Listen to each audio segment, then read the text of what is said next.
Okay. So before we start off, एक छोटा सा सिचुएशन लेते हैं. ये पिक्चर सबको दिख रहा है, right? This is the Yes, sir. picture of an Eiffel Tower. और इस कहानी में क्या है, देखो इस कहानी में there are 4 observers. Observer A, ठीक है, Observer B, Observer C. Sorry, 3 ही ऑब्जर्वर हैं. There are 3 observers. और क्वेश्चन ये है कि अगर मैं तीनों को पूछूं, ऑब्जर्वर ए को पूछूं कि आईफिल टावर कहाँ पर है, हमने इसको लेकर ऑलरेडी पहले डिस्कस कर लिया. तो ऑब्जर्वर ए का जवाब क्या होगा? Observer A will be saying कि सर, जो आईफिल टावर है that is 3 metres away from me along the west direction. सबको नॉर्थ साउथ ईस्ट वेस्ट दिख रहा है ना? यस. सो ये ऑब्जर्वर ए Yes, बोलेगा sir. Sir it Yes, is sir. 3 metres towards west direction, right? अभी observer B को अगर मैं पूछूं कि भाई ये बताओ कि आईफिल टावर कहाँ पर है, ये बोलेगा sir it is 4 metres towards south direction. और ऑब्जर्वर सी को अगर मैं पूछूं तो सी बोलेगा सर देखो, ये जो टावर है मेरे से 5 मीटर्स के डिस्टेंस पे है और कहाँ पर है, अलोंग द ईस्ट डायरेक्शन. तो इसका पर्पस क्या है? देखो इसका पर्पस मैं तुमको बस यही समझाना चाहता हूँ कि हम एक ही चीज को लोकेट कर रहे हैं, right? We are trying to locate the same Eiffel tower. और उसका लोकेशन या उसका पोजीशन डिपेंड करेगा कि कौन देख रहा है और किस तरफ से देख रहा है, अलोंग विच डायरेक्शन, राइट? तो पोजीशन जो है वो ऑब्जर्वर पे डिपेंड करता है कि ऑब्जर्वर कहाँ पर है, और उसके रेस्पेक्ट में वो ऑब्जेक्ट, इन दिस केस ये जो आईफिल टावर है, दिस इज द ऑब्जेक्ट. और ये लोग जो देख रहे हैं, इनको हम क्या बुलाएंगे? Will call them as the observer. तो पोजीशन जो है वो ऑब्जर्वर पे डिपेंड करता है और देखता है, और इस पे भी डिपेंड करता है कि ऑब्जर्वर के रेस्पेक्ट में तुम्हारा ऑब्जेक्ट कहाँ पर है. Is that clear to all of you? Already last class discuss कर चुके थे. Yes. Give me a thumbs up. Yes, sir. Yes, sir. Okay, okay, fine. अभी ना इस पिक्चर को देखते हैं. Let's see this picture. ठीक है, मैं फिर से जीरो से बता रहा हूँ, ठीक है, ताकि रिकॉर्डिंग कंप्लीट हो, इसलिए कंप्लीटली पूरा बोल रहा हूँ. देखो ये जो पिक्चर है, let's see the first picture. Picture में हमको क्या दिख रहा है? पिक्चर में हमको ये दिख रहा है कि एक प्लेटफॉर्म है, एक ट्री है, एक ट्रेन है. Let us say that the train is moving along this direction. हाँ, let us say that the train is moving along this direction.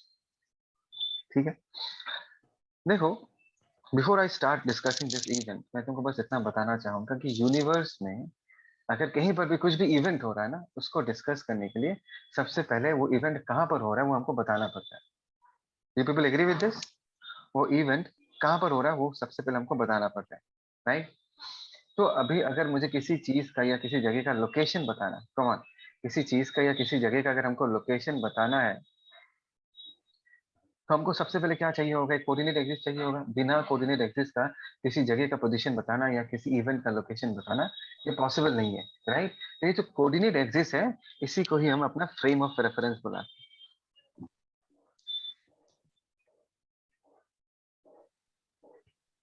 Is it okay people?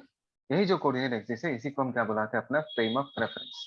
इसके रेस्पेक्ट में हमारे सामने यूनिवर्स में अगर कुछ भी इवेंट हो रहा है, उसका लोकेशन हम बता सकते हैं. फाइन, यहाँ तक सबको याद है? Give me a thumbs up. Give me a thumbs up अगर यहाँ तक सबको याद है तो.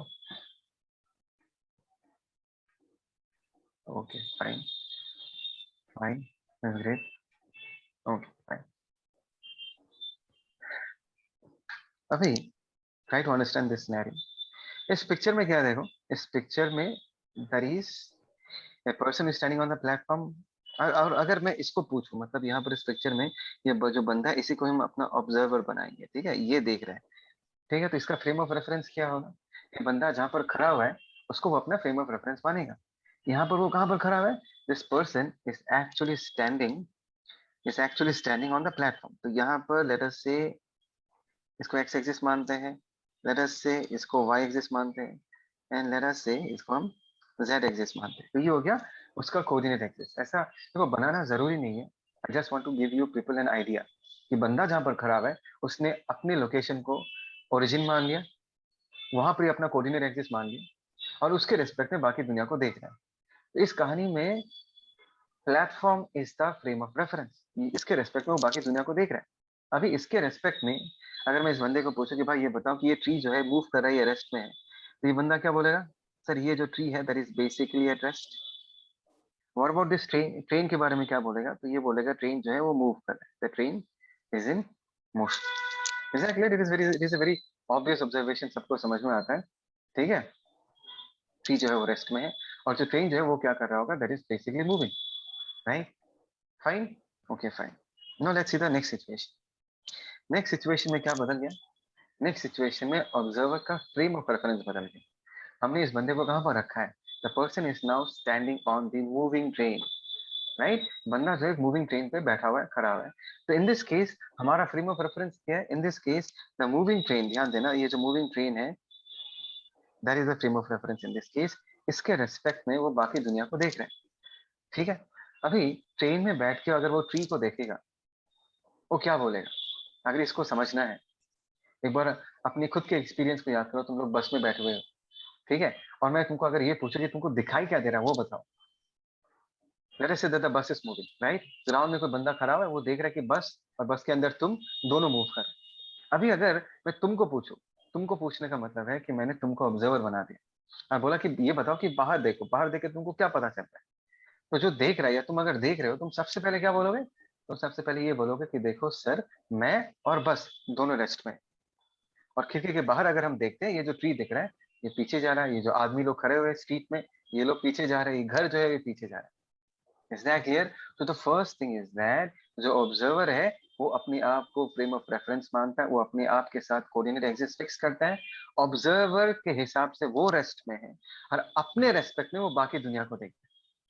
फिर से कह रहा हूँ, ऑब्जर्वर जो देख रहा है वो अपने आप को रेस्ट में मानता है, एज बिकॉज उसने अपने आप को फ्रेम ऑफ रेफरेंस माना, और उसके रेस्पेक्ट में वो बाकी दुनिया को देखता है। इस कहानी में बस से अगर बाहर देखोगे तो बस वाला बंदा बोलेगा कि भाई मैं तो रेस्ट में हूँ, मैं मूव नहीं कर रहा, लेकिन ट्री पीछे जा रहा है, घर पीछे जा रहा है, आदमी लोग पीछे जा रहे हैं। Is that clear to all of you? Give me a thumbs up अगर ये क्लियर है तो। कम ऑन पीपल, हमने ऑलरेडी पढ़ लिया है, ओके फाइन।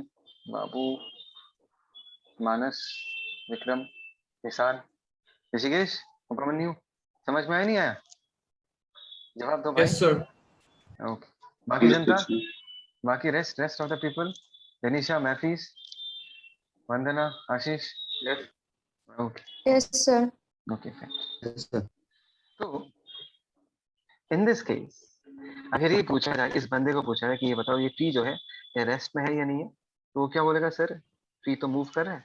और अगर मैं इसको पूछूं ट्रेन मूव करे नहीं करे, ये बोलेगा सर ट्रेन तो रेस्ट में।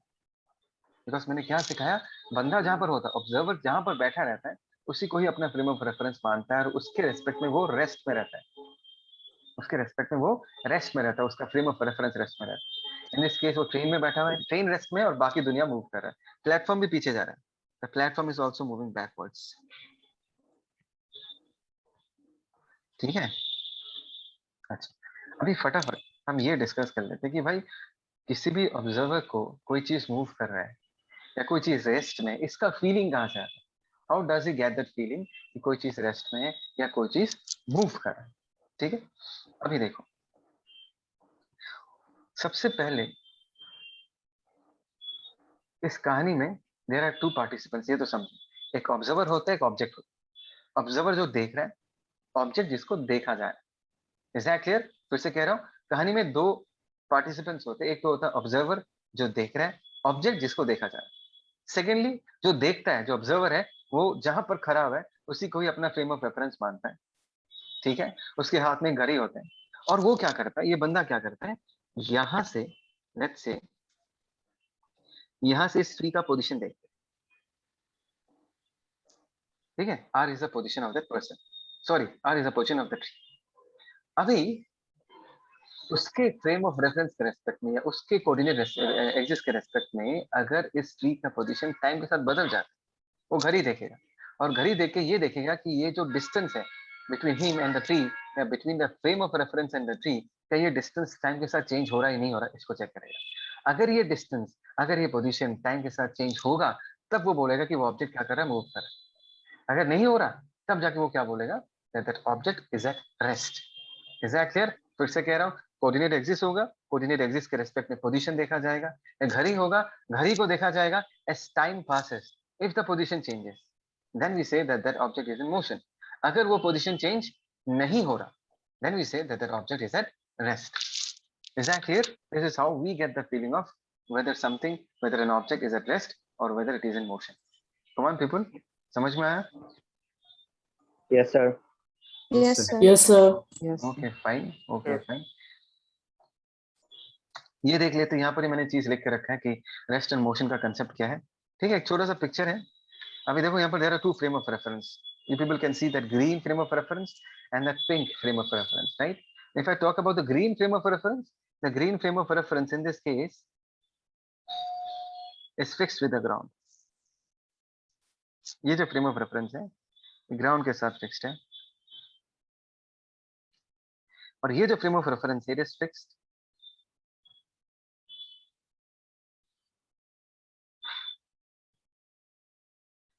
with a moving car. I hope so सबको ये बात समझ में आया. अभी जो ग्राउंड के साथ जो फ्रेम ऑफ रेफरेंस फिक्स्ड है, उस फ्रेम ऑफ रेफरेंस से अगर मैं इस लड़के का पोजीशन देखूं, वो टाइम के साथ चेंज नहीं हो रहा. तो according to this frame of reference, ये जो बॉय है, बॉय को क्या बोला जाएगा? बॉय का स्टेट रेस्ट बोला जाएगा.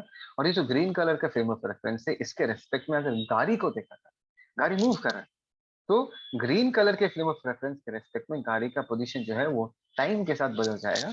So in this case, the car will be said to be in motion. किसके रेस्पेक्ट में भाई? With respect to the frame of reference which is fixed to the ground. अगर यही questions पूछा जाए to the person who is sitting inside the car, or if the same things are observed with respect to the frame of reference which is fixed with the car in this case, तो boy के बारे में अगर पूछा जाए तो क्या बोला जाएगा? जनता जवाब दो. अगर कार के रेस्पेक्ट में पूछा जाए कि लड़का जो है वो रेस्ट में है या मूव कर रहा है, तो क्या होगा? Come on. मूव कर रहा है. Sir, move कर रहा है sir. Move. And what about the car itself? Car के बारे में पूछा जा रहा है. Rest. Car rest. Rest, sir. Because देखने वाला कौन है? देखो ये जो लड़की है, ये देख रही है, और इसके रेस्पेक्ट में कार का पोजीशन उसके रेस्पेक्ट में चेंज नहीं हो रहा. उसके बीच और उसका सीट का जो डिस्टेंस है वो चेंज नहीं हो रहा. उसका और ड्राइवर का जो डिस्टेंस है वो टाइम के साथ चेंज नहीं हो रहा. इसीलिए ये लड़की कह रही है कि कार जो है वो रेस्ट में है. बात को समझो, वो कार में बैठी हुई है ना, तो कार के रेस्पेक्ट में कार और ड्राइवर का डिस्टेंस, उस लड़की का और ड्राइवर का डिस्टेंस चेंज नहीं हो रहा. उस लड़की का और सीट का पोजीशन चेंज नहीं हो रहा. Just try to imagine, get inside the car and try to imagine. That is the reason that girl is saying that the car is not in motion, whereas the boy is in motion. ठीक है? Okay, okay, fine. Let's move. अच्छा, एक काम करो ना यार, तुम लोग इसका स्क्रीनशॉट्स लेके रखो. तुम लोग नहीं तो नोट्स बना नहीं पाओगे. इसका स्क्रीनशॉट ले लो फटाफट. सबसे पहले पोजीशन का.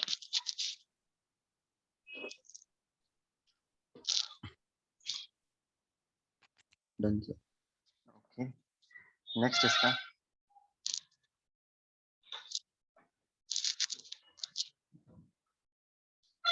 So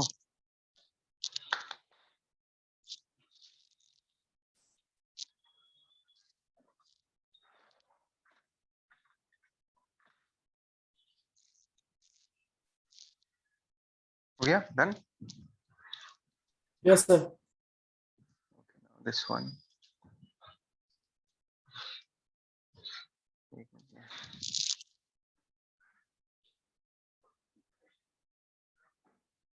Okay. Yes, sir. sir. Let's see the next situation. बहुत सारे एग्जांपल्स डिस्कस करेंगे, तभी जाके आइडिया क्लियर होगा. ठीक है?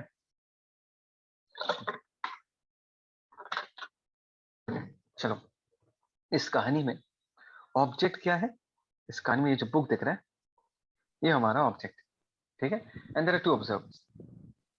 पहला ऑब्जर्वर जो है वो चेयर में बैठा हुआ है, और दूसरा ऑब्जर्वर जो है, ध्यान देना, दूसरा ऑब्जर्वर जो है वो तुम्हारा लेट अस से यहाँ बैठा हुआ. This is observer 2. मून में बैठा हुआ. This is moon. ठीक है? There are two observers.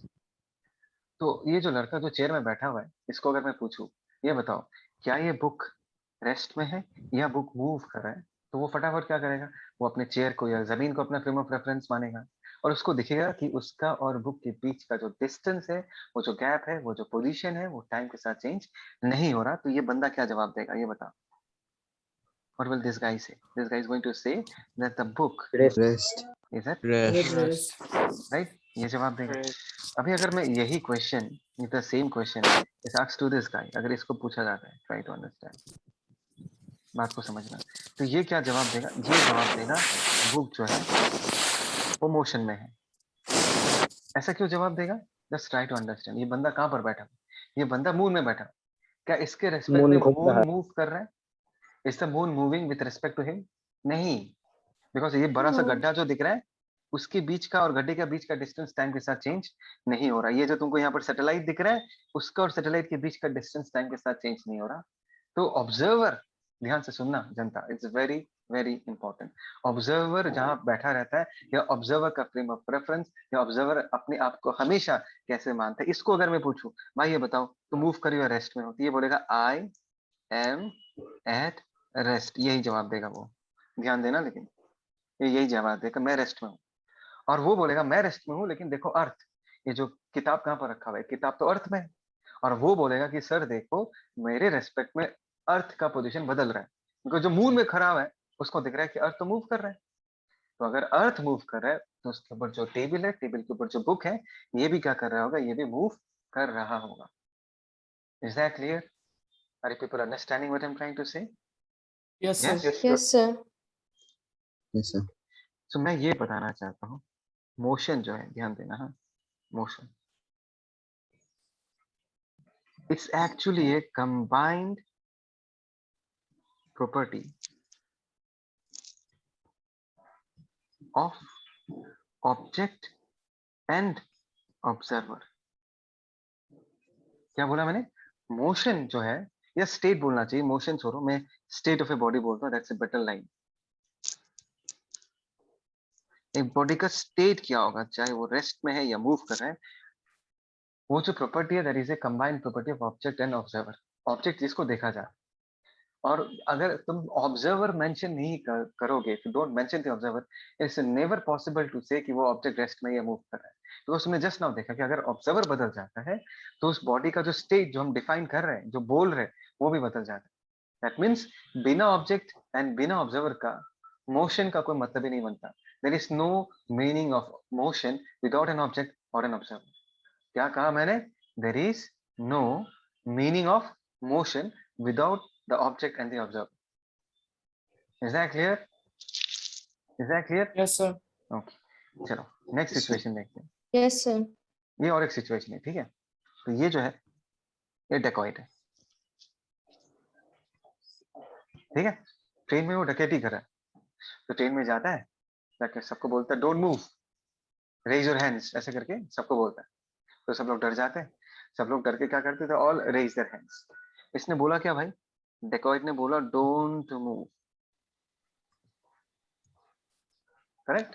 Dacoit ने बोला डोंट मूव, तो सारे लोग खड़े हो जाते, अपनी सीट से हाथ उठा लेते।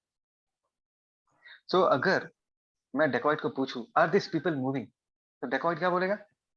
No, no sir, this people are not moving. Dacoit ऐसा क्यों बोलेगा? बिकॉज डेकॉइट और उसके बीच का जो डिस्टेंस है, लोगों के बीच का जो गैप है, जो पोजीशन है, वो चेंज नहीं हो रहा। ऐसा क्यों? बिकॉज यहाँ पर डेकॉइट ऑब्जर्वर है और उसने अपने रेस्पेक्ट में बाकी चीजों का पोजीशन मेजर किया है, मतलब दिमाग में, और उसको ये दिख रहा है कि भाई ये जो पोजीशन है वो टाइम के साथ चेंज नहीं हो रहा। So that is the reason वो कहेगा कि नहीं सर, इस ट्रेन में जितने सारे बाकी पैसेंजर्स है, all of them are at rest, right? But if the same question is asked to a person, ध्यान देना,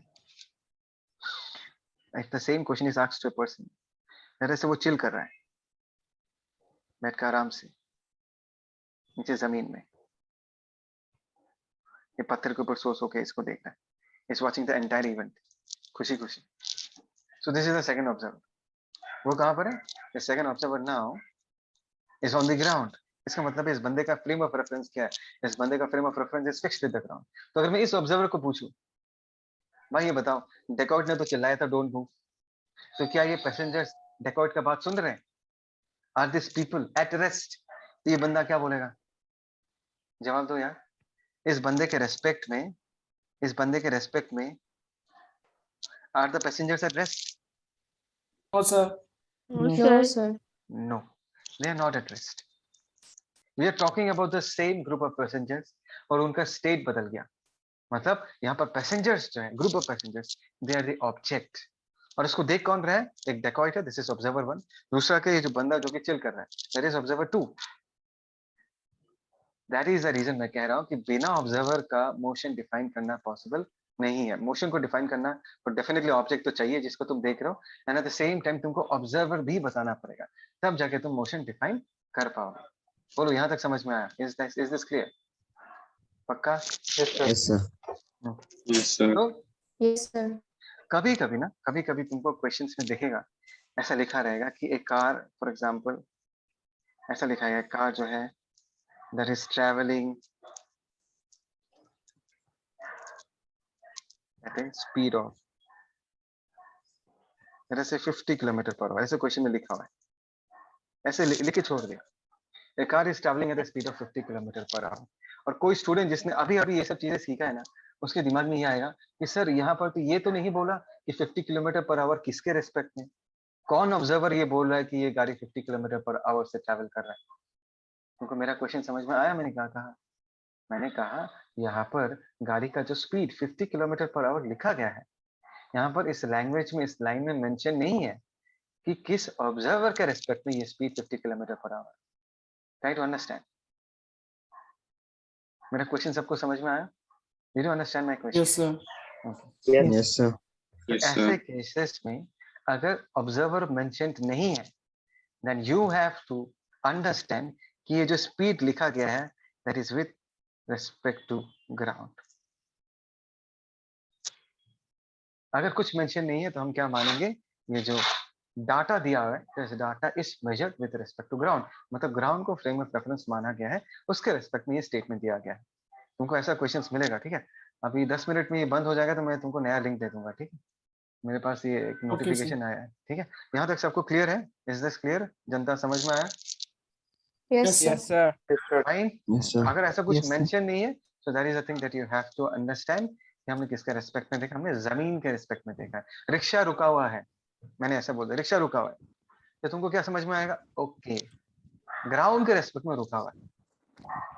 बात समझ रहे हो मैं क्या कह रहा हूँ? ग्राउंड के रेस्पेक्ट में रुका हुआ है, तो ऐसा तुमको मानना है अगर कुछ लिखा हुआ नहीं रहता, ठीक है? नाउ अच्छा इसका फोटो खींच लो फटाफट, इसका आई थिंक सो इसका तो ले लिया होगा, इसका ले लो, देन वी मूव अहेड।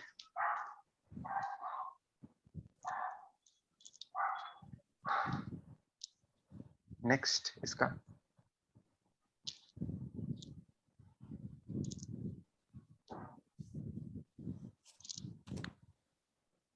ठीक है। अभी हम थोड़ा सा टेक्निकलिटीज को लेके बात करेंगे। क्या ये पिक्चर स्लाइड सबको अच्छे से दिख रहा है? Yes, sir. Yes, Yes, yes. sir. Yes, sir. Yes, sir. Okay fine fine. अभी ना कुछ हम थोड़ा टेक्निकलिटीज में जाएंगे, हम मोशन को क्लासिफाई करेंगे, है ना? Will classify motion. Classification is a very important part. हम लोग फोर्सेस को क्लासिफाई करते हैं क्लास में, मार्क्स के थ्रू स्टूडेंट्स को क्लासिफाई करते हैं, राइट? क्लासेस के नंबर के हिसाब से बच्चों को क्लासिफाई करते हैं, ये क्लास 1 का बच्चा है, क्लास 2 का बच्चा है। तो यहाँ पर भी हम क्या करेंगे, मोशन को क्लासिफाई करेंगे, ठीक है?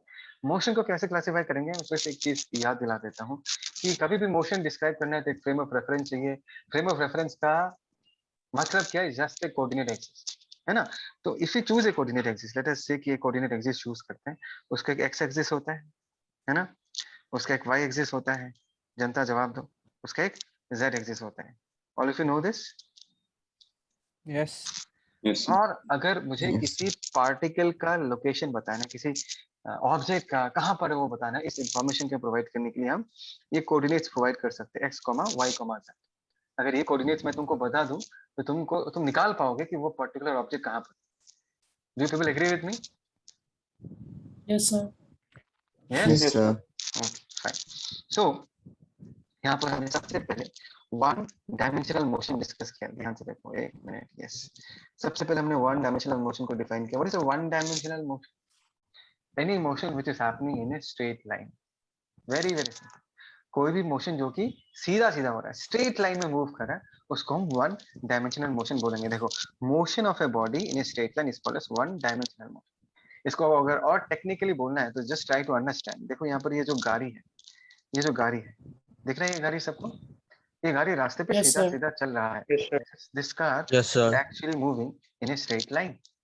एंड ध्यान से देखो, मेरे लेफ्ट में ना, यहाँ पर लेफ्ट में ना एक कोऑर्डिनेट एक्सिस भी बना के रखा है, एक्स एंड वाई, और गाड़ी जो है सीधा सीधा जा रही है। तो इसको और थोड़ा टेक्निकली अगर डिफाइन करना है, जनता ये जवाब दो कि अगर ये गाड़ी आगे ट्रैवल करे तो गाड़ी का एक मिनट तो गाड़ी का कौन सा कोऑर्डिनेट चेंज होगा?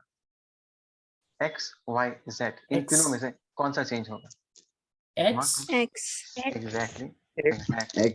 एकदम सही बोला कि सर सिर्फ x चेंज होगा, दैट इज इंपॉर्टेंट, सिर्फ x चेंज होगा। कि अगर मैं इसका कोऑर्डिनेट लिखता हूँ x, y, z लिखता हूँ, y z चेंज नहीं होगा, y चेंज नहीं होगा, z भी चेंज नहीं होगा। अगर चेंज होगा तो क्या चेंज होगा? सिर्फ x चेंज होगा। समझ में आया? तो अगर तुमको वन डायमेंशनल मोशन को अलग तरीके से डिफाइन करना है तो ऐसे बोल सकते हो कि अगर कोई ऑब्जेक्ट ऐसा मूव कर रहा है ताकि उसका सिर्फ एक ही coordinate change, either x, either y, either z, कोई एक ही कोऑर्डिनेट चेंज हो, then we say that body is performing one dimensional motion. Do people agree with this? Yes, sir. Come on, people, right? Yes, sir. Okay. So Yes, examples, what are the examples in this case? Motion of a car on a straight road, motion of a freely falling body. ये सब चीजें सबको समझ में आता है, ठीक है? टू डायमेंशनल मोशन क्या है? वही डेफिनेशन है जो हमने जस्ट नाउ दिया है। पिछले वाले डेफिनेशन में क्या है? पिछले वाले डेफिनेशन में ऐसा था कि कोई ऑब्जेक्ट अगर ऐसा मूव करे ताकि उसका सिर्फ एक ही कोऑर्डिनेट बदले तो वो वन डायमेंशनल मोशन हो। टू डायमेंशनल मोशन क्या होगा? कि ऐसा मूवमेंट हो जिससे उसका दो कोऑर्डिनेट चेंज, एग्री, जिससे उसका दो कोऑर्डिनेट चेंज है। सो इस एग्जांपल में देखो, यहाँ पर अर्थ दिख रहा है सबको, सैटेलाइट दिख रहा है सबको, Yes, sir. Yes, sir. Satellite सबको दिख रहा है। Yes, sir. यहाँ पर अगर मैं कोऑर्डिनेट एक्सिस डिफाइन करूं, लेट अस से इसको हमने एक्स एक्सिस माना एंड लेट अस से इसको हमने अपना वाई एक्सिस माना, right? So can I say that the satellite is moving in an x y plane? क्या मैं ये कह सकता हूँ कि सैटेलाइट जो है वो एक्स वाई प्लेन में मूव कर रहा है?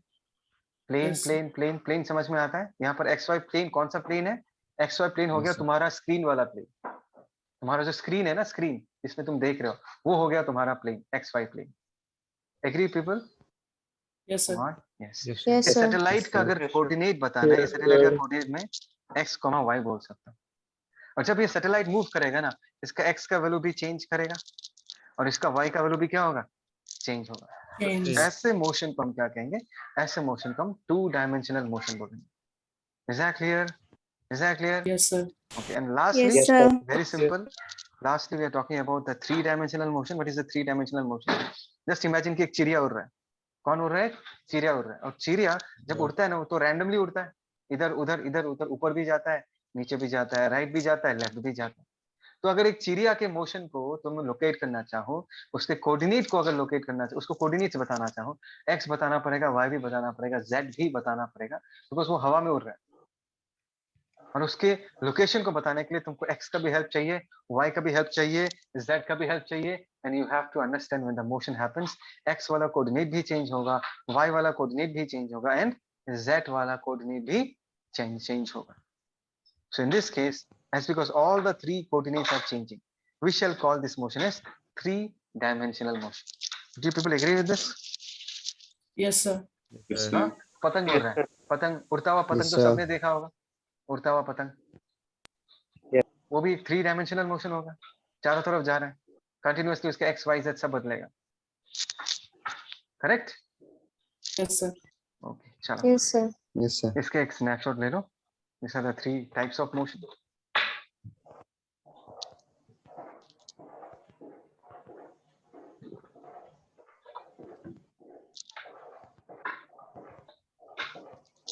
Done. Okay fine.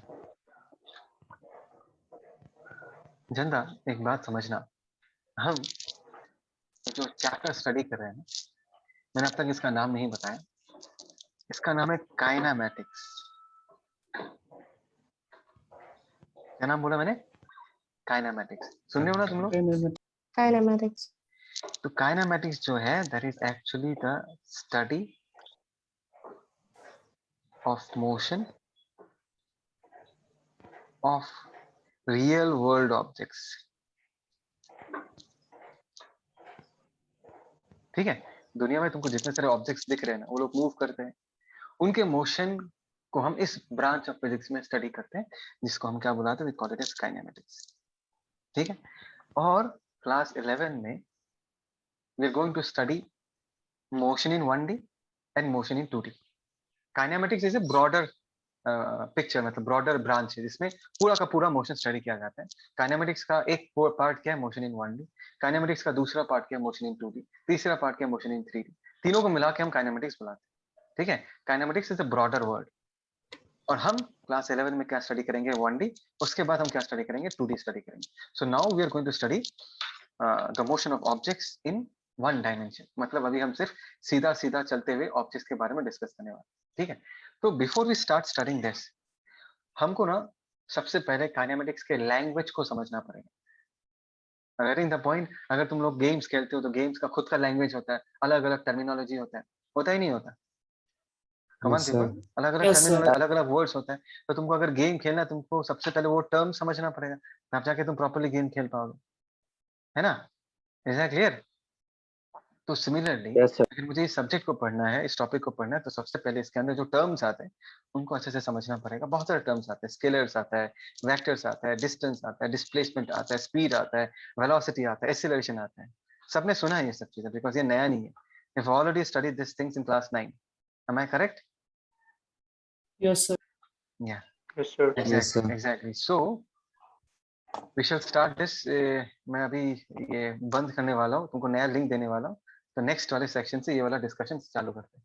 ठीक है, I am sending you the link, Okay, sir. Join कर लेना। Okay, Okay, sir. Yes, sir. करते हैं।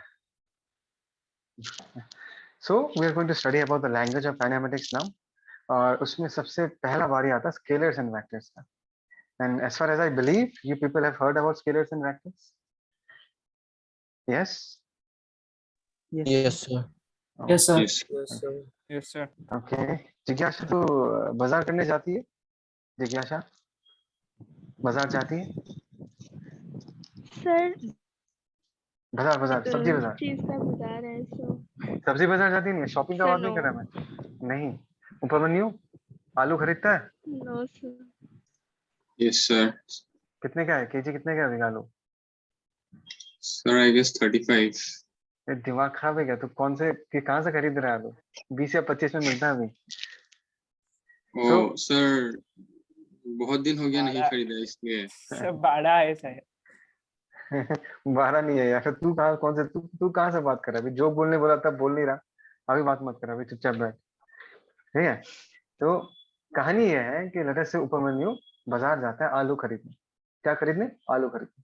सामने इमेजिन करो उपमन्यु खड़ा हुआ है, सामने एक नीचे बंदा बैठा हुआ है, आलू बेच रहा है वो। तो वो उपमन्यु बोलता, भैया मेरे को 2 केजी आलू दो नॉर्थ डायरेक्शन में। Does it make sense? अगर वो जाके ऐसा बोलेगा कि भैया मुझे 2 केजी आलू दो नॉर्थ डायरेक्शन में, इसे कोई मतलब बनता है क्या? वो गाली देके भगा नहीं देगा इसको? Yes, sir. आइए ना, आइए ना, जनता जवाब दो। Yes, sir. Yes, sir. Yes, sir भाई ये प्रॉब्लम क्या है यार स्टेटमेंट में? प्रॉब्लम ये है कि अगर उपमन्यु सिर्फ 2 केजी तक बोल के रुक जाता ना तो कहानी ठीक था, कोई प्रॉब्लम नहीं था। जो दुकानदार है उसको भी समझ में आ जाता कि भाई साहब को कितना देना, 2 केजी आलू देना।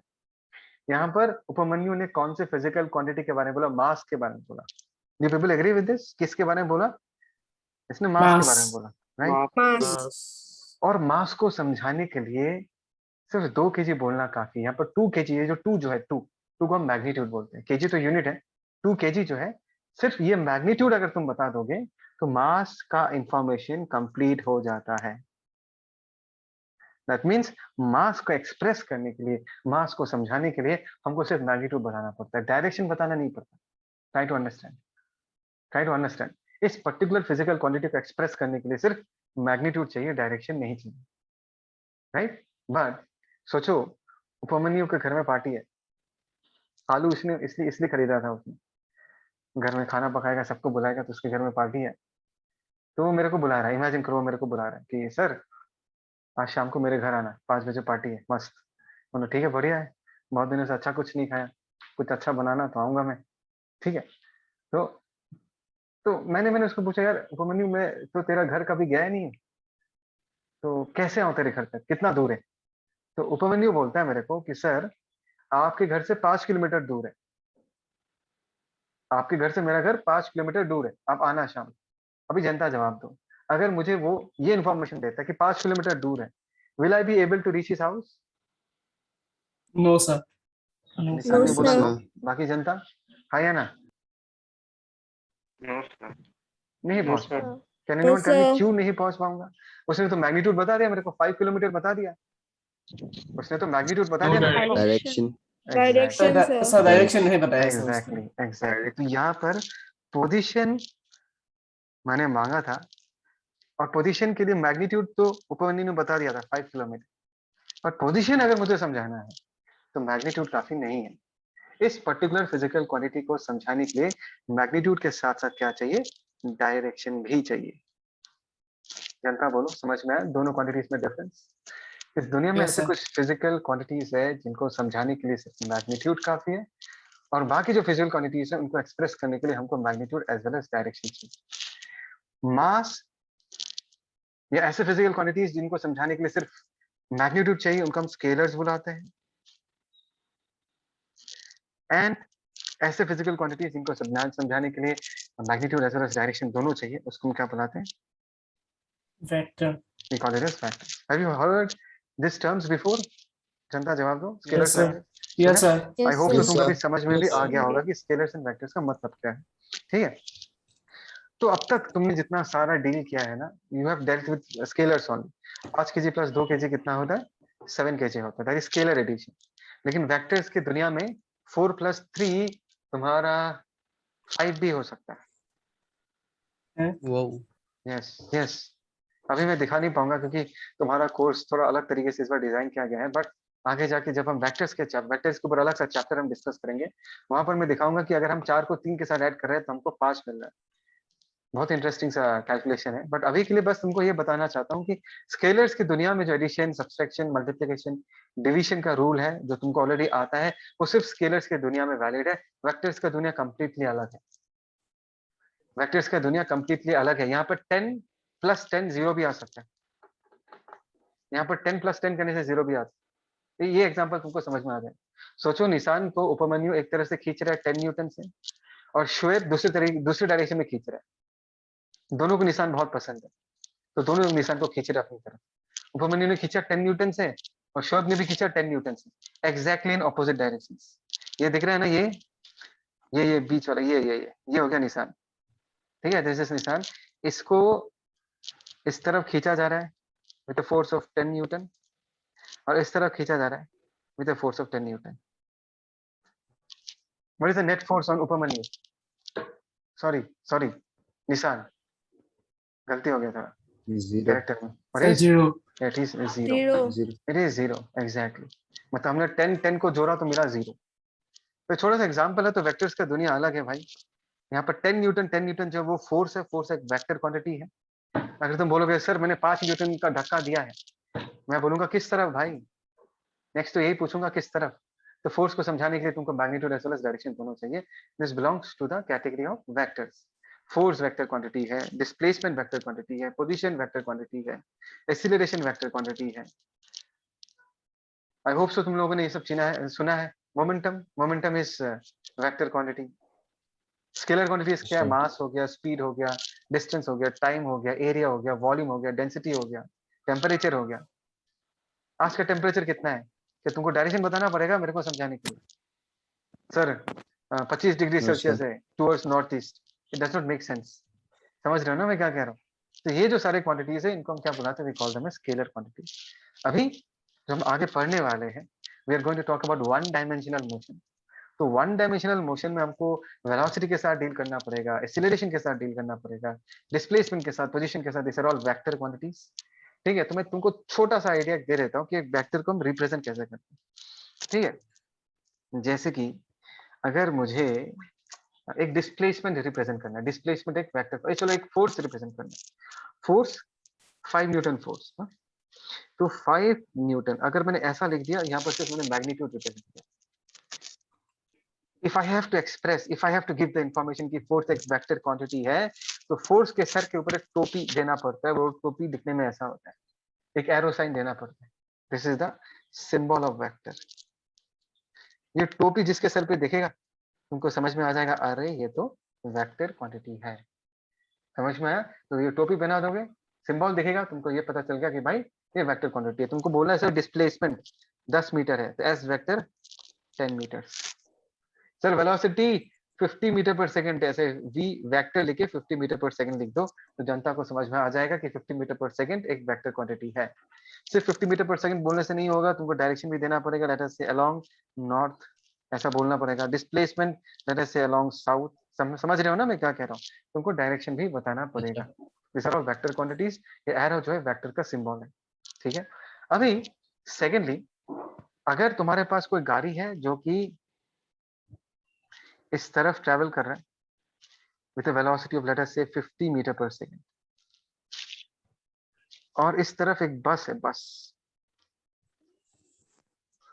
ठीक है, जो इस तरफ ट्रेवल कर रहा है with a velocity of 20 metre per second. एक राइट की तरफ एक लेफ्ट की तरफ। बहुत ही सिंपल सिचुएशन है।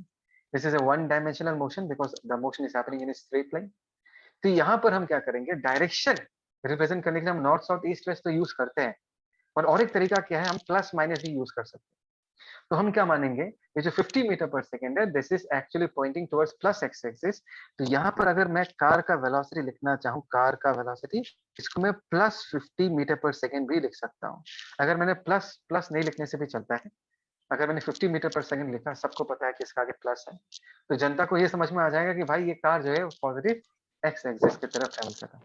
और अगर मुझे बस का वेलोसिटी लिखना है तो मैं उसको लिख सकता हूँ -20 मीटर पर सेकेंड।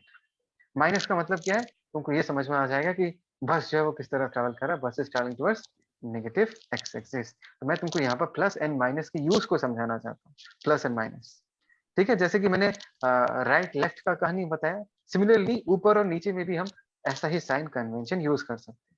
कैसे? जैसे कि मैं तुमको बताता हूँ, एक्सिस बना लेता हूँ, रुको, ठीक है। लेट अस से दिस इज द एक्सिस। तो यहाँ पर हम क्या मानेंगे, एक मिनट, इस डायरेक्शन को पॉजिटिव मानेंगे और इस डायरेक्शन को हम नेगेटिव मानेंगे।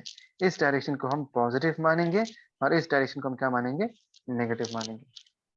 समझ में आया? एक साइन कन्वेंशन, कन्वेंशन मतलब चॉइस, रूल, हम ये फॉलो करेंगे। जैसे हम रास्ते में चलते हैं तो लोग क्या बोलते हैं, पेरेंट्स लोग क्या बोलते हैं, रास्ते में चलोगे तो लेफ्ट हैंड साइड में चलना है। या जब हम गाड़ी चलाते हैं, हम रोड के हमेशा किस तरफ रहते हैं, लेफ्ट में रहते हैं। तो ये क्या है, ये कन्वेंशन है, ये रूल है, रूल बना के रखा है। तो यहाँ पर भी हमने एक रूल मान के रखा है कि अपवर्ड डायरेक्शन को पॉजिटिव मानेंगे, डाउनवर्ड डायरेक्शन को नेगेटिव, राइट को पॉजिटिव मानेंगे, लेफ्ट को नेगेटिव मानेंगे, ठीक है। सो हमेशा हम यही रूल फॉलो करेंगे। क्या जनता को यहाँ तक ये कहानी समझ में आया? यस और नो जवाब दो। Yes, sir. Yes, sir. Yes, sir. Yes, sir. बहुत ही सिंपल है यार, इट्स वेरी वेरी सिंपल। लेकिन वेक्टर्स यहाँ तक नहीं है, इसके आगे बहुत बढ़िया सा डिस्कशन है वेक्टर्स का, अलग सा चैप्टर ही है। 6-7 क्लासेस चाहिए होता है वेक्टर पढ़ाने के लिए, वो हम पढ़ेंगे आगे जाके। अभी जितना चाहिए उतना ही बता रहा हूँ तुमको, ठीक है। वन डायमेंशनल मोशन पढ़ने के लिए सिर्फ इतना ही चाहिए। देखो कभी कभी तुमको क्वेश्चन में साइन कन्वेंशन उल्टा करके भी दिया जा सकता है कि मैंने जिसको पॉजिटिव माना उसको उन्होंने नेगेटिव माना, और तुमने जिसको नेगेटिव माना उन लोगों ने पॉजिटिव माना। तो तुम घबराने का नहीं है, ये कन्वेंशन है, ये एक रूल है। कोई अगर चाहता है ना तो इसको रिवर्स भी कर सकता है, ऊपर को नेगेटिव मान सकते हैं, नीचे को पॉजिटिव मान सकते हैं, ठीक है।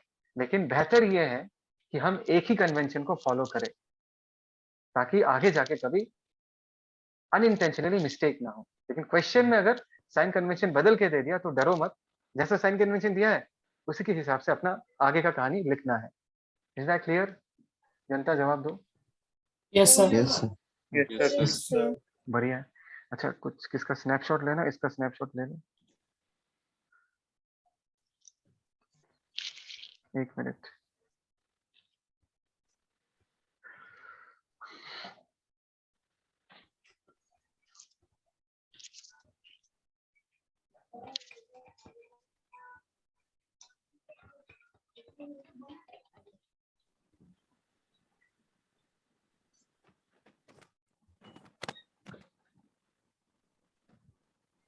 सर हम्म, सर हमें अभी थ्योरी पर्पस के लिए कौन सा बुक फॉलो करना चाहिए? दिया ना तुम लोगों को बुक, दो बुक दिया, इसी वर्मा दिया और वो भी दिया सिंगेज का।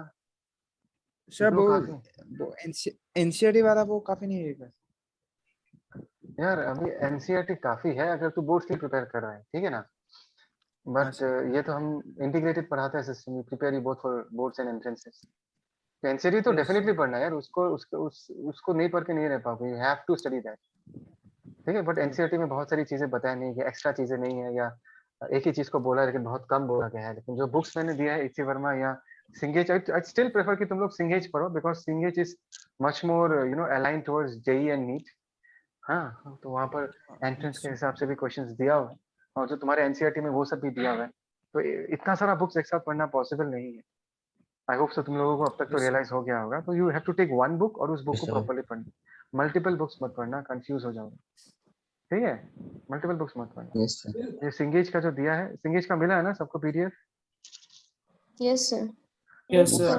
वो काफी है, उसमें Yes, sir. सफिशिएंट है। उस बुक को पढ़ के अगर कंप्लीट कर लोगे ना तो बहुत ही आसानी से तुम्हारा एग्जाम क्लियर हो जाएगा। लेकिन बोलने में आसान है, करना बहुत मुश्किल है। वो बुक काफी है। ठीक है, ओके फाइन।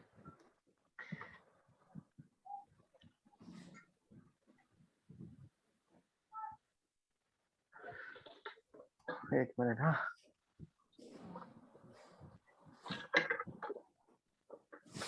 नेक्स्ट आता है distance and displacement. Nothing new, सब लोगों ने पढ़ा है।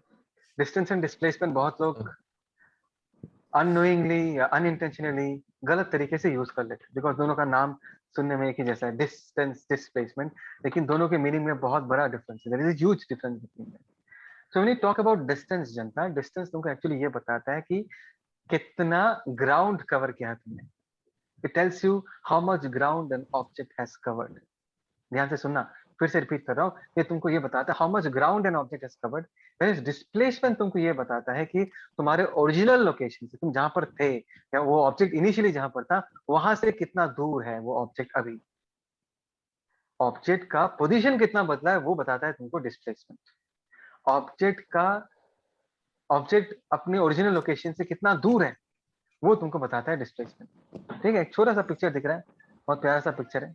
सोचो तुम्हारा स्कूल खत्म हो चुका है, तुमको स्कूल से घर जाना है। राइट में एक रास्ता बना हुआ दिख रहा है, रोड सबको। Yes, sir. हाँ, अभी अगर घर तक पहुंचना Yes. तुमको वो रोड फॉलो करना पड़ेगा, है ना। You have to follow that road. एक बार हॉरिजॉन्टल, फिर वर्टिकल, फिर हॉरिजॉन्टल, फिर वर्टिकल, फिर हॉरिजॉन्टल, फिर जाके घर पहुंचो। तो यहाँ पर तुमने एक्चुअली कितना पाथ कवर किया है? तुमने एक्चुअली ये पाथ कवर किया है। This is the ground that you have covered, this is the actual path length that you have covered. You people agree with this? Come on people, this is Yes, sir. Yes, sir. This is Yes, sir. Actually the Yes, ground sir. That you have covered. ये जो distance बोलते हैं, ठीक है, ये जो length है, इसी लेंथ को हम क्या बोलते हैं? डिस्टेंस बोलते हैं। बट अगर ये पूछा जाए कि डिस्प्लेसमेंट क्या होगा, मैंने क्या बोला था? Displacement is how far you are from the initial position. तो ये अगर स्कूल है, यहाँ से देखो, और ये अगर तुम्हारा घर है, तो हाउ फार मतलब यहाँ से यहाँ तक, ये जो स्ट्रेट लाइन ज्वाइन कर रहा है तुम्हारे घर को, तुम्हारे स्कूल को, तुम्हारे घर तक, ये जो स्ट्रेट लाइन है, इसी को ही हम डिस्प्लेसमेंट बोलते हैं। या सीधा सीधा सिंपल लैंग्वेज में बोला जाए, it is the minimum distance between the initial and the final point. Initial point मतलब जहां से तुम चालू करते हो, फाइनल पॉइंट जहां पर तुमने खत्म किया है। स्कूल तुम्हारा इनिशियल स्टार्टिंग पॉइंट है, घर तुम्हारा फाइनल डेस्टिनेशन है, और इन दोनों के बीच का जो शॉर्टेस्ट लेंथ है उसको हम क्या बुलाएंगे? डिस्प्लेसमेंट बुलाएंगे। जनता बोलो, समझ में आया इनका? Is this clear? Yes, sir. Yes, Yes, sir. sir. Sir. Yes, sir. Yes, sir. पक्का? कोई डाउट? Yes, sir. कोई डाउट? बोलो। Yes, sir. No No, doubt. sir. Okay, okay. So do you people agree that displacement, that is the shortest path between the initial and final point, will always be a straight line because it is the minimum gap between the 2 points? Yes, sir. Yes, sir. Yes, sir. Yes.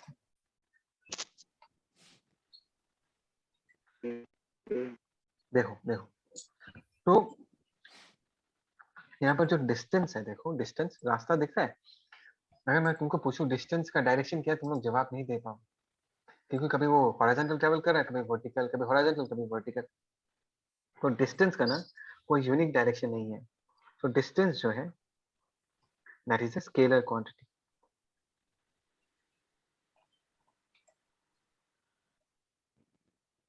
लेकिन displacement जो है, ध्यान देना, displacement एक vector quantity है। हमने इसको vector quantity क्यों बोला?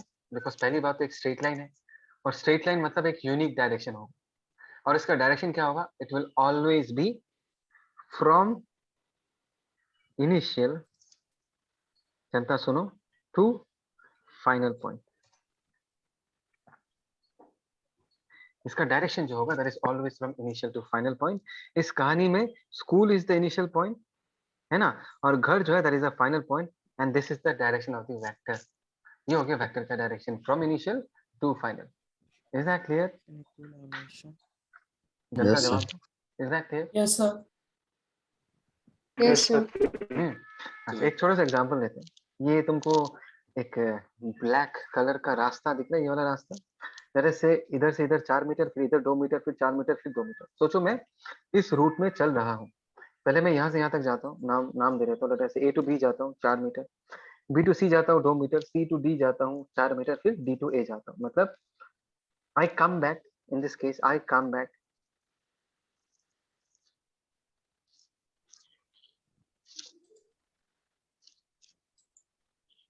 To starting point.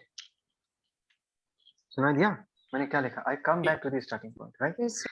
तो अभी Yes, sir. अगर तुम मुझे ये पूछोगे सर आप ये बताओ कि आपका डिस्टेंस कितना आपने कवर किया, डिस्टेंस कितना कवर किया, तो मैं बोलूंगा देखो भाई डिस्टेंस अगर पूछोगे तो मैं बोलूंगा 4 metre plus B to C 2 metre plus C to D 4 metre plus D to A 2 metre. 8 plus 4 कितना होगा? मैंने 12 मीटर कवर किया। This is the distance cover, this is how much ground I have covered. Is that clear? But Yes, sir. अगर तुमने मुझे ये पूछा कि सर आप ये बताओ कि आपका डिस्प्लेसमेंट कितना है, ध्यान देना। जी. यस, सही बोला। डिस्प्लेसमेंट क्या है? ध्यान से सुनो, सबको पता है फिर भी सुनो ध्यान से, कि इस कहानी में ए जो है वही स्टार्टिंग पॉइंट है और ए जो है वही फाइनल डेस्टिनेशन है, बिकॉज मैं घूम फिर के फिर से ए के पास पहुंच जाता हूँ। So did I change my position? मैं इनिशियली No, जहां पर sir. था फाइनली वहीं पहुंच गया। तो डिस्प्लेसमेंट का वैल्यू कितना हो जाएगा? 0 हो जाएगा। Zero. Zero. समझ में आया? डिस्प्लेसमेंट का वैल्यू 0 हो जाएगा। अगर तुम इसको वेक्टरिकली समझना चाहो तो मैं ये कहूंगा कि ये जो 4 मीटर है वो इस 4 मीटर को क्या करता है? कैंसिल आउट कर देता है। बिकॉज अगर तुमने राइट में प्लस 4 मीटर कवर किया है, राइट में तुमने कितना कवर किया है? Plus 4 metre. लेफ्ट में कितना कवर किया है? Minus Minus 4 4 metre. meter. Right, मैंने तुमको ये साइन कन्वेंशन थोड़ी देर पहले सिखाया था, कब प्लस लिखना है कब माइनस लिखना है। राइट की तरफ जाओगे तो प्लस लिख दोगे, लेफ्ट की तरफ जाओगे तो माइनस लिख दोगे। बोलो हाँ या ना? हाँ Yes, या ना? sir. Yes, sir. तो प्लस Sir. 4 ने माइनस 4 को कैंसिल आउट कर दिया और ये डिस्प्लेसमेंट कितना है जानता? This is -2 metre B to C, because मैं नीचे जा रहा हूँ और इसको मैं क्या लिख दूंगा? +2 मीटर, और इस +2 मीटर ने इस -2 मीटर को कैंसिल आउट कर दिया। So that is the reason displacement 0 आ रहा है। That is the reason displacement 0 आ रहा है। या दूसरा तरीका इस चीज को समझने का ये है कि तुमने अपना जर्नी जहां से चालू किया था वहीं पहुंच गए। डिस्प्लेसमेंट पूछोगे तो डिस्प्लेसमेंट तुमको ये बताएगा कि इनिशियल से तुम कितना दूर हो अभी। What is the length between the initial and the final point? And if the initial and final point are at the same location, that length is equal to 0, which means in this case displacement also will be equal to 0. Correct? जनता जवाब दो। ठीक है? Yes, sir. Yes, Yes, sir. sir. Yes. चलो इसका एक snapshot Yep, sir. एक snapshot.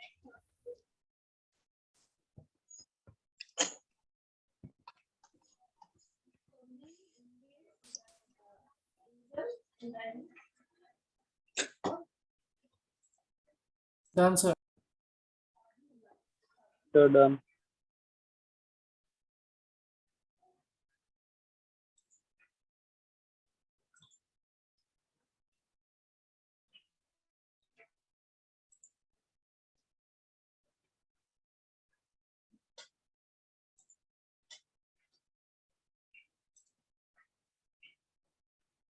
Okay, अभी we are going to, this is the most important part जो कि हम डिस्टेंस और डिस्प्लेसमेंट के बारे में स्टडी करेंगे, और ये नॉलेज बहुत जरूरी है for your complete understanding. Comparison between distance and displacement. The magnitude of displacement, ध्यान से देखो, the magnitude of displacement is equal to the minimum possible distance between the two positions. ये तो पता ही है, किसी भी दो पोजीशंस के बीच का जो मिनिमम जॉइनिंग लाइन का लेंथ होगा उसी को हम डिस्प्लेसमेंट बोलेंगे, और उसका direction is always from initial to final point. So distance is always greater than और equal to mod of displacement. Mod का मतलब क्या है? मैग्नीट्यूड। ये जो तुमको दो एरोस दिख रहा है ना, इसका मतलब है मैग्नीट्यूड। ये जो ऐसे दो एरो दिया हुआ है, मतलब इसके अंदर ऐसे दो डंडे के अंदर जो तुम लिखोगे ना, it will actually represent the magnitude of the displacement. ध्यान से सुनो, ठीक है, ध्यान से सुनो। सोचो कि मैं एक्सिस बनाता हूँ, एक मिनट। सोचो ये एक्सिस है, हाँ, और ये ओरिजिन है। ध्यान से देखना, जैसे this is 1 metre, this is 2 metre, आगे जाके 3, ये कितना होगा -1, ये कितना होगा -2, ये कितना होगा -3। ध्यान से सुनना लेकिन। एंड लेट अस से कि यहाँ पर एक बॉल है, दिस इज अ बॉल, ठीक है, या ऑब्जेक्ट है जो कि मूव कर रही है। सोचो एक गाड़ी है जो कि ट्रैवल कर रही है, ठीक। वही ध्यान देना कि लेट अस से गाड़ी सबसे पहले यहाँ से यहाँ तक जाती है, it first travels along this direction, ठीक है। So from position A to position B the motion is a straight line. ध्यान देना, ए टू बी जाता है तो मोशन स्ट्रेट लाइन। अभी यार यहाँ पर तुम अगर मुझे पूछोगे what is the distance when the car moves from A to B, yeah, what is the displacement, magnitude of displacement, ध्यान देना, what is the magnitude of displacement when the car moves from A to B, दोनों का answer 3 metres होगा। Do you people agree? Magnitude का मतलब है, mod का मतलब है सिर्फ मैग्नीट्यूड। यहाँ पर मैंने डिस्प्लेसमेंट के डायरेक्शन के बारे में बात नहीं किया, मैंने सिर्फ डिस्प्लेसमेंट का मैग्नीट्यूड बताया। सो ध्यान से देखो कि जब तक वो ऑब्जेक्ट स्ट्रेट लाइन में मूव करता है विदाउट चेंजिंग इट्स डायरेक्शन, ध्यान से सुनो, ए टू बी वो सीधा सीधा जा रहा था, तो सीधा सीधा जब जाता है without changing its direction, distance और डिस्प्लेसमेंट दोनों का वैल्यू क्या होता है, सेम। जनता जवाब दो। Is it clear to all of you till now? Yes, sir. Okay, Yes, sir. Now comes the interesting Yes, part. sir. 3 में पहुंचने के बाद उस टर्न लेता है, टर्न लेके वो यहाँ तक आता है, he reaches here, that means this is motion from B to C। 3 पे क्या करता है, गाड़ी टर्न लेता है, टर्न लेके उल्टा आता है, and it comes to the point C। अभी देखो, अभी गाड़ी ने अपना डायरेक्शन बदल दिया। अभी अगर तुम मुझे पूछोगे फिर से, हाँ, what is the distance sir when it travels from A to C, तो डिस्टेंस में क्या बोलूंगा, 3। जब A to B जाता है तो 3 metres, plus B to C जब जाता है तो कितना जाता है रिटर्न, फिर से 2 मीटर्स, तो डिस्टेंस कितना हो गया जनता, 5 मीटर्स। 5. देखो देखो, गाड़ी 5 उल्टा meter. आया, गाड़ी उल्टा आया, लेकिन डिस्टेंस निकालने में साइन का इफेक्ट नहीं आता, क्योंकि डिस्टेंस एक स्केलर क्वांटिटी है, मैग्नीट्यूड मैटर करता है। 3 मीटर आगे 2 मीटर पीछे, तो 3 + 2 कर दिया। लेकिन अगर मैंने तुमको डिस्प्लेसमेंट पूछा, ध्यान देना, displacement along the part A B C, तो तुम क्या लिखोगे, A to B plus 3 metre, जनता ध्यान दो। एंड बी टू सी लिखोगे तो +-2 मीटर लिखना पड़ेगा, बिकॉज इस बार अगर तुम बी टू सी जाते हो, you are moving towards negative x axis, and this movement, this length has to be expressed with a negative sign, तो -2 मीटर्स दे दिया, तो ये कितना आ गया जनता, +1 मीटर। 1 meter. ध्यान दे रहे हो मैं क्या कर, तो 1 मीटर क्या है यार, 1 metre is the actually the shortest distance between the initial and the final point, 1 metre. ध्यान से देखो, ये इनिशियल पॉइंट है और सी इस कहानी में फाइनल पॉइंट है, तो ये जो है ये इनिशियल टू फाइनल पॉइंट जो है ये 1 मीटर है, ये 1 मीटर ये वाले पोजीशन को रिप्रेजेंट करता है। नीड यू पीपल अंडरस्टैंड, ए से लेके सी तक का जो ये जो इनिशियल टू फाइनल तक का जो ये लाल कलर का स्ट्रेट लाइन बनाया, ये हो गया हमारा डिस्प्लेसमेंट। हाँ, डिस्प्लेसमेंट निकालने के लिए हमने क्या किया, +3 - 2 किया, 1 मीटर निकला। लेकिन ये जो 1 मीटर निकला, ध्यान देना जनता, ये जो 1 मीटर निकला वो एक्चुअली डायग्राम में कौन सा पोजीशन है, ये 0 का तो ये है, ये हो गया इनिशियल पॉइंट, ये हो गया फाइनल पॉइंट, और 0 से लेके 1 तक का ये जो लाल कलर का मैंने एरो बनाया from the initial to final, यही वो 1 मीटर है जो यहाँ पर निकला है। जनता जवाब दो, Yes, sir. जनता Yes. जवाब दो। अच्छा, तो हमने Yes, क्या sir. ऑब्जर्व Yes, किया, sir. हमने क्या ऑब्जर्व किया, अगर तुम थोड़ा सा कॉमन सेंस अप्लाई करोगे तो तुमको ये पता चले कि गाड़ी अगर मूव करते जाता है उसका डिस्टेंस हमेशा इंक्रीज करते जाएगा, जितना मूव करेगा डिस्टेंस उतना इंक्रीज होगा, बिकॉज उसके डिस्टेंस में नया नया पाथ लेंथ ऐड होता जाएगा, हमेशा ऐड होगा। डिस्टेंस निकालना है तो हमेशा पाथ लेंथ ऐड होता जाएगा, सम होता जाएगा, बिकॉज डिस्टेंस के साथ कोई प्लस या माइनस साइन हम एसोसिएट नहीं करते। लेकिन डिस्प्लेसमेंट का वैल्यू इंक्रीज भी हो सकता है, डिक्रीज भी हो सकता है। जब तक ए टू बी मूव कर रहा था उसका डिस्प्लेसमेंट 0 से बढ़ के 3 मीटर्स तक पहुंच गया। जनता जवाब दो, जब वो ए टू बी जा रहा था तो डिस्प्लेसमेंट इंक्रीज हो रहा था 1 मीटर, फिर 2 मीटर, फिर 3 मीटर, डिस्प्लेसमेंट इंक्रीज हो रहा है। जब वो रिटर्न आ रहा है डिस्प्लेसमेंट डिक्रीज हो रहा है, 3 -1 और इधर आया -2, तो फाइनली डिस्प्लेसमेंट कितना हो गया, 1 मीटर हो गया। Did you people understand this? क्या ये समझ में आया? Displacement Yes, sir. के केस Yes, में sir. डिस्प्लेसमेंट का वैल्यू बढ़ भी सकता है, घट भी सकता है, जीरो भी हो सकता है, नेगेटिव भी हो सकता है। नेगेटिव कैसे होगा जनता? Can anyone tell me negative कैसे होगा? जब लेट अस से ये गाड़ी ट्रैवल करते करते करते करते करते यहाँ पहुंच गया, लेट अस से दिस इज डी, है ना, लेट अस से दिस इज डी। अभी अगर मैं तुम मुझे पूछोगे sir tell me what is the displacement when the particle moves from A B -3. C D, कितना होगा यार? एक तो तरीका क्या है, you can draw -3. Initial to final point तक एक लाइन ड्रॉ कर सकते हो। जीरो हो गया इनिशियल, इनिशियल टू फाइनल, ये लाइन, इसको तुम क्या बोल सकते हो, -3 मीटर, डायग्राम से बोल सकते हो। लेकिन अगर कैलकुलेट करके बोलना चाहो तो क्या बोलूंगा मैं, ए टू बी +3 मीटर, फिर B to D, B to D direct, B to D, B to sorry sorry sorry, हाँ B to D, B to D, B to D कितना हो जाएगा यार, -6 मीटर। 3 + 3 6, मतलब प्लस ऑफ -6 मीटर्स। सबको समझ में आया मैंने क्या कहा? बी टू डी का लेंथ 6 मीटर का लेंथ है, लेकिन डिस्प्लेसमेंट है, साइन के साथ लिखना पड़ेगा तो तुमको -6 लिखना पड़ा, और आंसर कितना आया, -3 मीटर्स। ये वाला आंसर तुमने डायग्राम से निकाला, ये वाला आंसर तुमने कैलकुलेट करके निकाला। आई होप सो तुमको ये समझ में आया। तो मैं तुमको फाइनली ये बताना चाहता हूँ कि गाड़ी अगर मूव करेगा तो डिस्टेंस हमेशा बढ़ता जाए, डिस्टेंस हमेशा इंक्रीज करेगा, डिक्रीज नहीं करेगा। लेकिन डिस्प्लेसमेंट जो है वो बढ़ भी सकता है, घट भी सकता है, उसका वैल्यू जीरो भी हो सकता है, उसका वैल्यू नेगेटिव भी हो सकता है। तो आई होप सो सबको ये बात समझ में आया कि डिस्टेंस जो है it is always greater than और इक्वल टू डिस्प्लेसमेंट। जनता बोलो, इज दिस क्लियर? क्या ये तुमको समझ Yes, में sir. आया? Yes, sir. Yes, sir. Okay, Yes, sir. Can anyone Yes, sir. Tell me कि डिस्टेंस बराबर डिस्प्लेसमेंट कब होगा? When will the distance be equal to displacement? When the object travels in only one direction. One direction. Exactly, you are correct. When And it is moving also, in a straight line. yes, yes. उसके साथ तुम ये भी add करना एक line, as long as the body is moving in a straight line without changing its direction. ये बोलना पड़ेगा तुमको, Okay, sir. क्योंकि आगे भी sir. जाता पीछे भी Okay, जाता, sir. वो तो वन डायरेक्शन ही हुआ ना, लेकिन उसका डायरेक्शन बदल नहीं सकता। एक तो ये है, ये देखो ये तो सबको समझ में आया होगा कि डिस्टेंस जो है वो हमेशा ग्रेटर देन जीरो होता है, लेकिन डिस्प्लेसमेंट का वैल्यू जीरो से बड़ा भी हो सकता है, जीरो से छोटा भी हो सकता है। ये ना, ये जीरो से छोटा है, जीरो से छोटे का मतलब क्या है, नेगेटिव, इक्वल टू जीरो मतलब displacement zero, greater than zero मतलब डिस्प्लेसमेंट इज पॉजिटिव। ये लाइन सबको समझ में आया? Sir. Yes, sir. Okay, Yes, sir. Next line देखते हैं। Yes, sir. For motion between 2 points, displacement is single valued, while distance depends on actual path, so can have many values.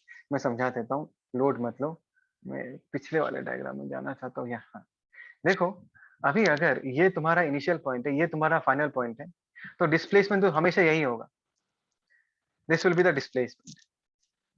But तुमको पता है कि तुमको अगर स्कूल से घर जाना है, आइदर तुम इस रास्ते को फॉलो करके जा सकते हो, या ऐसे घूम के जा सकते हो, दूसरा रास्ता होगा, या ऐसे ऐसे ऐसे करके जा सकते हो, अलग अलग रास्ता होगा। दैट मीन्स अगर तुम्हारा initial and final point, initial and final दोनों तो फिक्स्ड है, लेकिन अगर तुम रास्ता बदल दोगे तो डिस्टेंस का वैल्यू भी बदल जाएगा। That means between 2 points, initial and final, the distance values may be different depending upon the path that you choose, but displacement will always be one value. That will be a straight line which will be joining the initial to the final point. Did you people understand this? Tell me, क्या ये समझ में आया? Yes, sir. पक्का? Yes, sir. Yes, sir. Next line देखते हैं फटाफट। For a moving particle, distance can never decrease with time, while displacement can decrease. Decrease in displacement with time means body is moving towards initial position. I hope so सबको ये बात समझ में आ गया। Displacement घटने का मतलब क्या है कि बॉडी फिर से अपनी इनिशियल पोजीशन की तरफ जा रहा है। In general, magnitude of displacement is not equal to distance, however it can be so if the motion is along a straight line without change in direction. ये भी बता चुका हूँ कि डिस्टेंस का वैल्यू हमेशा डिस्प्लेसमेंट के बराबर नहीं होता। अगर गाड़ी स्ट्रेट लाइन में मूव कर रहा है बिना डायरेक्शन बदले, तब जाके ये पॉसिबल है। करेक्ट? चलो इसका एक स्क्रीनशॉट लेके रखो जनता फटाफट। Yes, sir.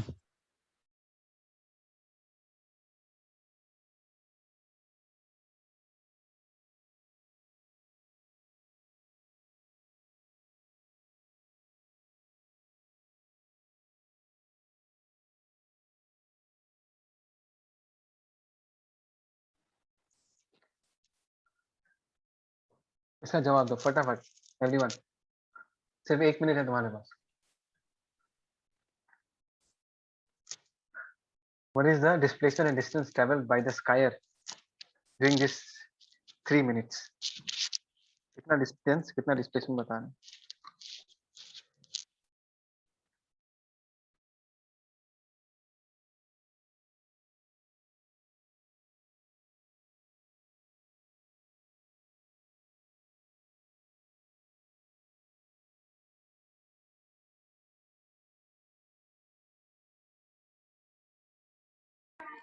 The distance is 180.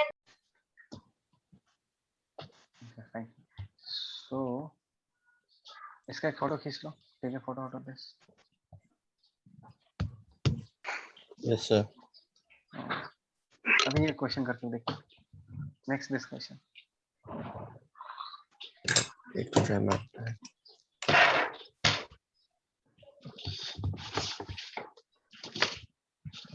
अभी कहाँ से गया तुम लोगों का?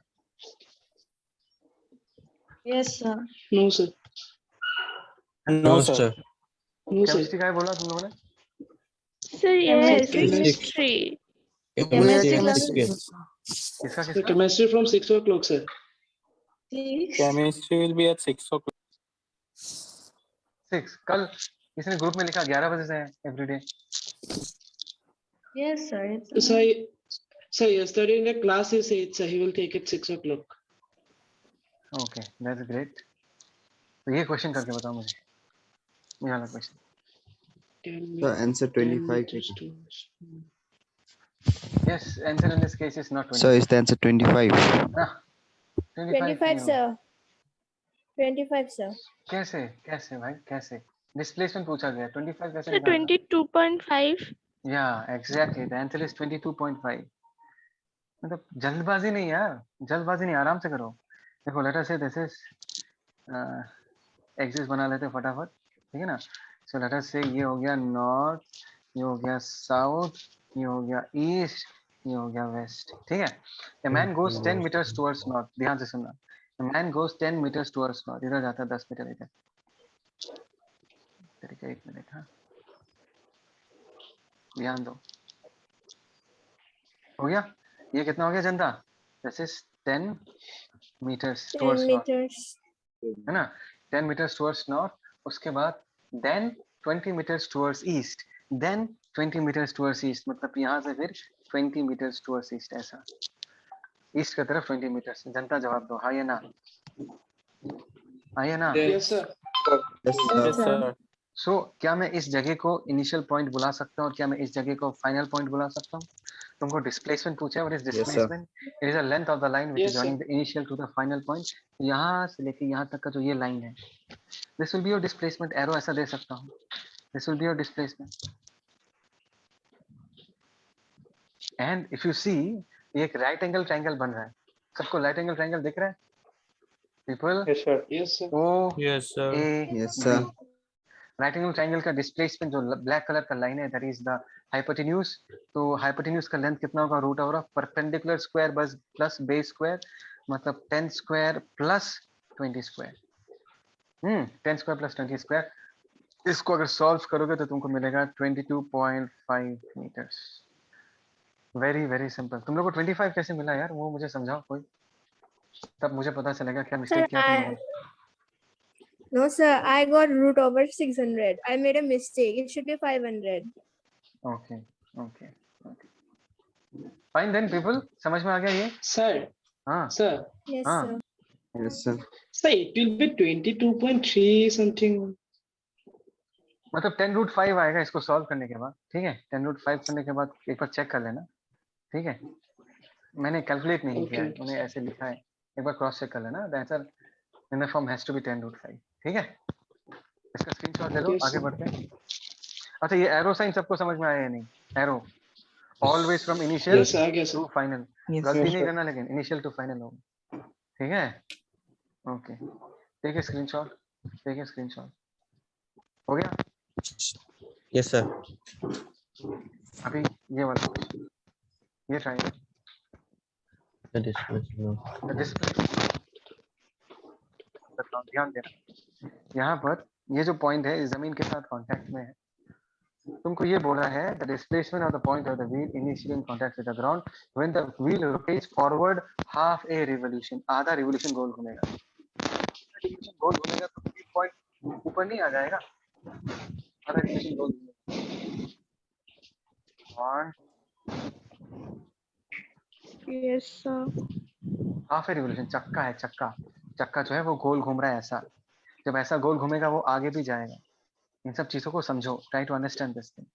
ये चक्का जो है ये गोल घूम रहा है, हाँ, and it is moving forward also. जब गोल घूमेगा तो चक्का गोल घूमेगा तो आगे भी जाएगा, है ना।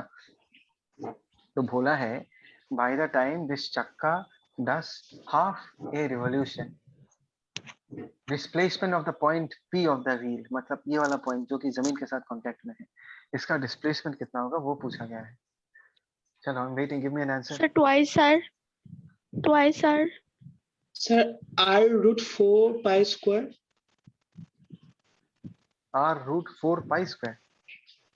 ध्यान से, take your time, please. Sir, Take your time. Take your Sir, time. R root 4 plus pi square. Exactly. r root Yes, sir, yes, sir, yes. pi I square forgot a plus plus that. देखो देखो मैं तुमको समझाता हूँ, all of you ध्यान से सुनो, ठीक है। अभी देखो ये पॉइंट जो जमीन के साथ कांटेक्ट में है, देखो इन सारे पॉइंट्स को देखो जो कि तुम्हारे जो सर्कल है उसके पेरिफेरी, उसके सर्कमफेरेंस में मैंने माना है। Now you people have to understand, जब ये रोल करके आगे बढ़ेगा तो कुछ टाइम के बाद ये वाला पॉइंट जमीन के साथ कांटेक्ट में आएगा, फिर ये वाला पॉइंट जमीन के साथ कांटेक्ट में आएगा, फिर ये वाला पॉइंट आएगा, फिर ये वाला पॉइंट आएगा। तुम समझ रहे हो? जब ये चीज जो है गोल घूम के आगे जाएगा तो ये वाला पॉइंट टच में आएगा, फिर ये वाला पॉइंट जमीन को टच करेगा, फिर ये वाला पॉइंट जमीन को टच करेगा, फिर ये वाला पॉइंट जमीन को टच करेगा। ये वाला समझ में आ रहा है नहीं आ रहा है, ये बताओ। Did you people understand this? Understood, sir. बाकी लोग इमेजिन हो रहा है। एक चलता हुआ चक्का इमेजिन करो जनता, एक चलता हुआ चक्का इमेजिन करो, एक चक्का जो घूम के आगे जा रहा है, तो चक्का के टायर में जो अलग अलग पॉइंट्स है, ये सारे पॉइंट्स धीरे धीरे आगे बढ़ेगा और ये पॉइंट जमीन के साथ कांटेक्ट में आएगा, एंड फाइनली एक टाइम आएगा जब ये टॉप मोस्ट पॉइंट जो है वो जमीन के साथ कांटेक्ट में आएगा। वो जो टॉप मोस्ट पॉइंट है वो जमीन के साथ कांटेक्ट में आएगा। लेट अस से इसका नाम x है, इसका नाम y है, तो गोल घूमते घूमते आगे चक्का यहाँ पहुंच गया, ट्राई टू अंडरस्टैंड, चक्का यहाँ पहुंच गया और यहाँ पहुंचने के बाद y वाला जो पॉइंट है वो नीचे आ गया और नीचे का जो x वाला पॉइंट था वो ऊपर पहुंच गया। So this will represent half a revolution. Come on people, this will represent half a revolution. ध्यान से देखो, x वाला पॉइंट ऊपर चला गया और y वाला पॉइंट नीचे आ गया। Is this clear? Is this clear? Yes, sir. Yes, sir. Yes, sir. Come on. बाकी लोग अगर डाउट है तो पूछ सकते हो, चुप नहीं बैठने। Yes, sir. अगर डाउट है तो पूछ सकते हो। Rest all of you, give me a thumbs up अगर सबको समझ में आया तो। Give me a thumbs up अगर सबको समझ में आया तो। मैं स्क्रीन देख रहा हूँ। प्रीतम, ओके।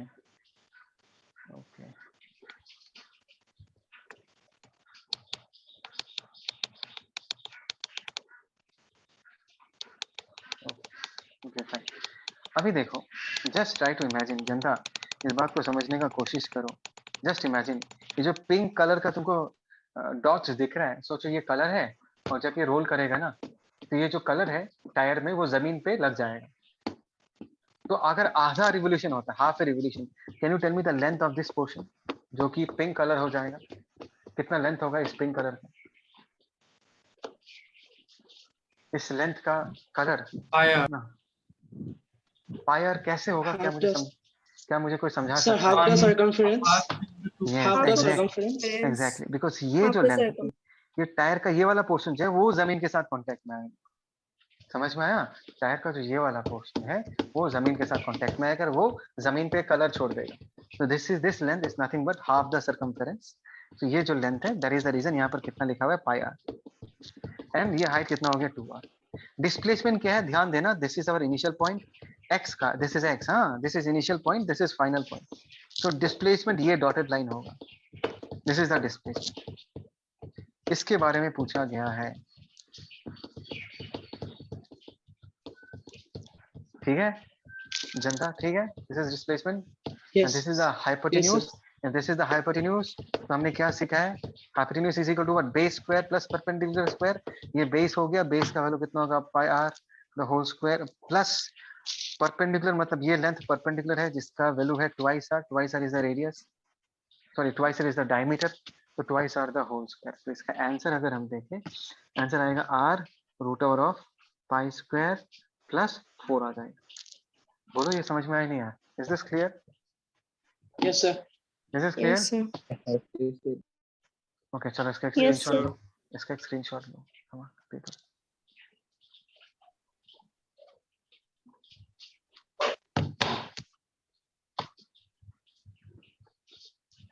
Okay, fine. people, तो आज का क्लास हम यही कंप्लीट करेंगे, ठीक है?